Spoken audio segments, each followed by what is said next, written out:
తిరుమల శ్రీవారి ఆలయంలో కోయిల్ ఆళ్వార్ తిరుమంజనాన్ని తీతీదే వైభవంగా నిర్వహిస్తోంది.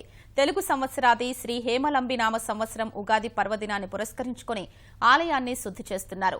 వేకువజామున స్వామివారికి సుప్రభాతం, అర్చనా సేవల తరువాత శ్రీవారి మూల విరాట్టును పట్టువస్త్రంతో అర్చకులు పూర్తిగా కప్పేశారు.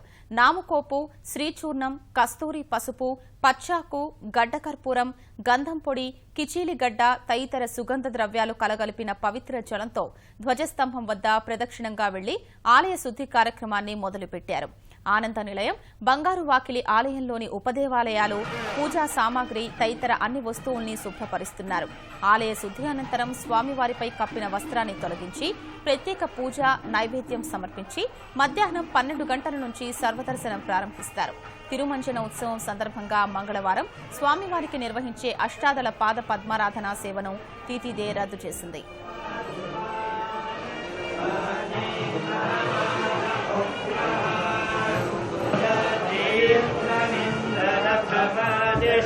Go